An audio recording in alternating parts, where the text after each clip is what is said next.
امی عالم ہے، علم دینے کے لیے آیا ہے، ہادی ہے، اس نے بنا کے بھیجا ہے، جب بھیجنے والا وہ ہے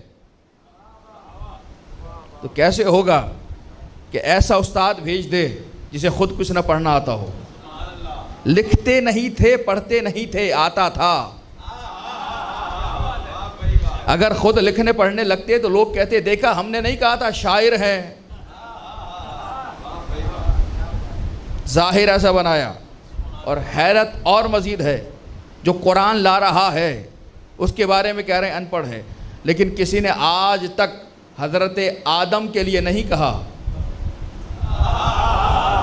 توجہ میرے ساتھ ہوگی تو لطف آئے گا بات کرنے کا آپ سے، فضائل کے مرحلے میں ہوں، بات آگے لے کے جانا چاہ رہا ہوں۔ کسی نے آج تک حضرت آدم کے لیے نہیں کہا کہ آدم پڑھے لکھے نہیں تھے۔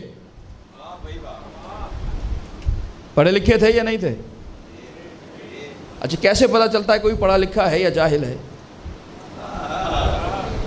اس کی تحریر بتائے گی ہاں بھائی یہ پڑھا لکھا ہے، اس کی تقریر بتائے گی صاحب علم ہے۔ کم از کم دو چیزیں تو ہیں، یا تحریر ہے یا تقریر ہے۔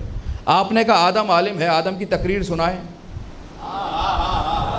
آدم کی تحریر دکھائیں، کیسے کریں آدم عالم ہے؟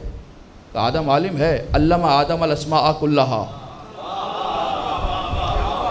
جو قرآن آدم کے لیے علامہ کہہ رہا ہے وہی میرے نبی کو معلم بھی کہہ رہا ہے۔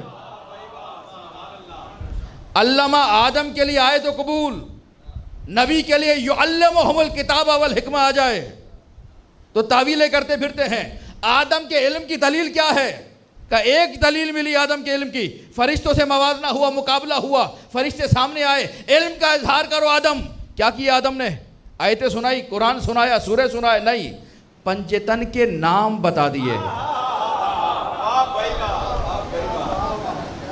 آدم نے صرف پنجتن کے نام پڑھ کر سنائے، فرشتے خاموش ہو گئے۔ آدم اپنا علم ثابت کرنا چاہ رہے ہیں اور ثابت کر رہے ہیں ناموں کے ذریعے سے، تو جن کے نام آدم کو عالم بنا دیتے ہیں وہ خود کتنے بڑے عالم ہوں گے۔